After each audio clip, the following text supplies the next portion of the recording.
എല്ലാവർക്കും നമസ്കാരം. ഇന്ന് നമ്മൾ പഠിക്കാൻ പോകുന്നത് വെറുമൊരു പാഠമല്ല, ഓരോ ഇന്ത്യൻ പൗരന്റെയും കയ്യിലുള്ള ഏറ്റവും വലിയ ചില സൂപ്പർ പവറുകളെക്കുറിച്ചാണ്. അതെ, നമ്മുടെ ഭരണഘടന നമുക്ക് തരുന്ന ചില കിടിലൻ അധികാരങ്ങൾ. ഒട്ടും സമയം കളയാതെ നമുക്ക് നേരെ വിഷയത്തിലേക്ക് കടക്കാം. നമുക്ക് ഈ ഒരു ചോദ്യത്തോടെ തന്നെ തുടങ്ങിയാലോ? ഒന്ന് ആലോചിച്ചു നോക്കിയേ.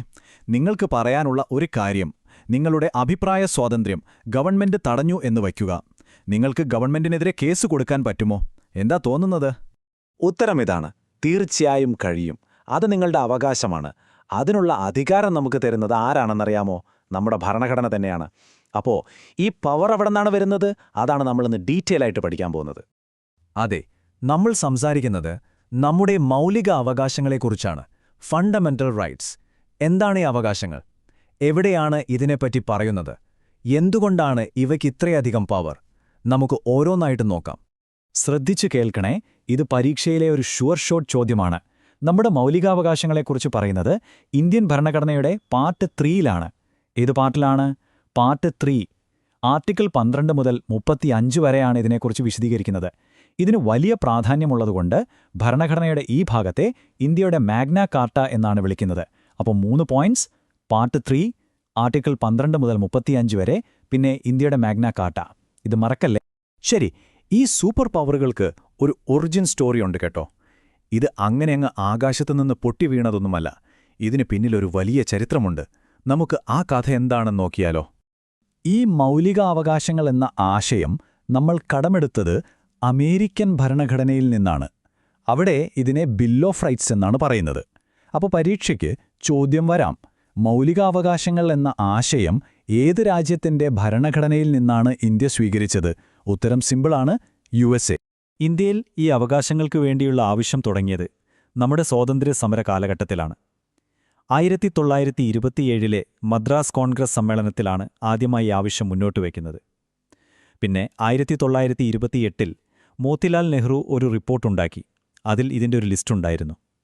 ഒടുവിൽ 1931 കറാച്ചി സമ്മേളനത്തിൽ സർദാർ വല്ലഭായ് പട്ടേലിന്റെ നേതൃത്വത്തിൽ ഒരു പ്രമേയം തന്നെ പാസാക്കി. അപ്പോൾ നമ്മൾ ഓർത്തിരിക്കേണ്ടത്, ഈ അവകാശങ്ങൾ നമുക്ക് വെറുതെ കിട്ടിയതല്ല, ഒരുപാട് വർഷത്തെ പോരാട്ടത്തിന്റെ ഫലമാണ്. ഓക്കെ, അപ്പോൾ എന്തുകൊണ്ടാണ് നമ്മൾ ഈ അവകാശങ്ങളെ വെറും അവകാശങ്ങളെന്ന് പറയാതെ സൂപ്പർ പവറുകൾ എന്ന് തന്നെ വിളിക്കുന്നത്?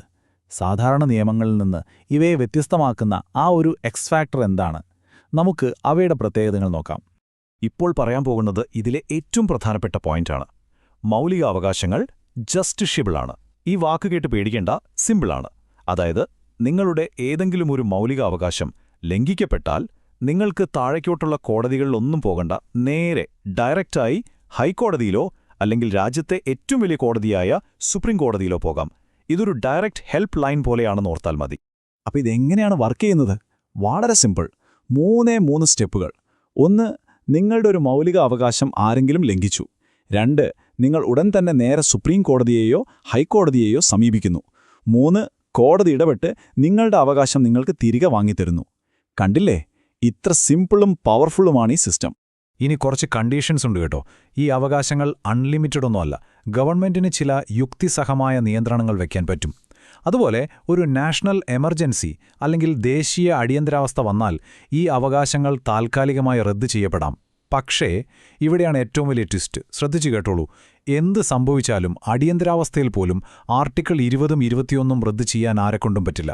ഇത് വളരെ വളരെ പ്രധാനപ്പെട്ട ഒരു എക്സാം പോയിന്റാണ്. ശരി, ഇനി നമുക്കൊരു ഡിറ്റക്റ്റീവ് കഥ കേട്ടാലോ? നമ്മുടെ മൗലികാവകാശങ്ങളുടെ കൂട്ടത്തിൽ നിന്ന് ഒരാളെ കാണാതായിട്ടുണ്ട്. ആരാണത്? എങ്ങോട്ട് പോയി?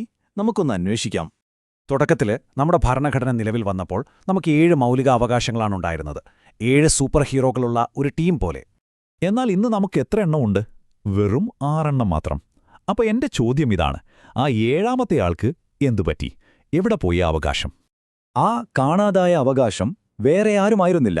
അത് സ്വത്തവകാശമായിരുന്നു. അതെ, റൈറ്റ് ടു പ്രോപ്പർട്ടി. ഒരു കാലത്ത് അതൊരു മൗലികാവകാശമായിരുന്നു. ഇതും പരീക്ഷയ്ക്ക് വളരെ വളരെ പ്രധാനപ്പെട്ടതാണ്. 1978 നടന്ന 44ാം ഭരണഘടനാ ഭേദഗതി. ഈ ഭേദഗതിയിലൂടെ സ്വത്തവകാശത്തെ മൗലികാവകാശങ്ങളുടെ ലിസ്റ്റിൽ നിന്ന് എടുത്തുമാറ്റി. എന്നിട്ടതിനെ പാർട്ട് 12 ആർട്ടിക്കിൾ 300A പ്രകാരം ഒരു സാധാരണ നിയമപരമായ അവകാശം അഥവാ ലീഗൽ റൈറ്റ് ആക്കി മാറ്റി. അപ്പോൾ ഇന്ന് സ്വത്തവകാശം ഒരു മൗലികാവകാശമല്ല, ഒരു നിയമപരമായ അവകാശം മാത്രമാണ്. ഈ 44ാം ഭേദഗതിയുടെ വർഷം ഓർത്തുവെക്കാൻ ഒരു സൂത്രപ്പണിയുണ്ട്. റെഡിയാണോ? 44-ാം ഭേദഗതി അല്ലേ? അതിലെ ആ 4 അധികം 4 എത്രയാ കിട്ടുന്നത്? 8. അപ്പോൾ ഭേദഗതി വന്ന വർഷം അവസാനിക്കുന്നത് 8-ലായിരിക്കും. 1978. എങ്ങനെയുണ്ട് ട്രിക്ക്? സിമ്പിളല്ലേ? ശരി, നമ്മളിപ്പോൾ ഒരുപാട് കാര്യങ്ങൾ പഠിച്ചു. ഇനി പരീക്ഷയ്ക്ക് പോകും മുൻപ് ഇതെല്ലാം ഒന്നുകൂടി തലയിലൊന്ന് ഉറപ്പിക്കണ്ടേ? നമുക്ക് പഠിച്ച കാര്യങ്ങൾ വേഗത്തിലൊന്ന് ഓർത്തെടുക്കാം. ഒരു ക്വിക്ക് റിവിഷൻ. ദാ ഇങ്ങോട്ട് നോക്കൂ. ഇതാണ് ആ മാറ്റം. ഇടതുവശത്ത് കാണുന്നത് പഴയ 7 അവകാശങ്ങളുടെ ലിസ്റ്റാണ്. അതിൽ 6ാമനായിട്ട് സ്വത്തവകാശം നിൽക്കുന്നത് കണ്ടോ?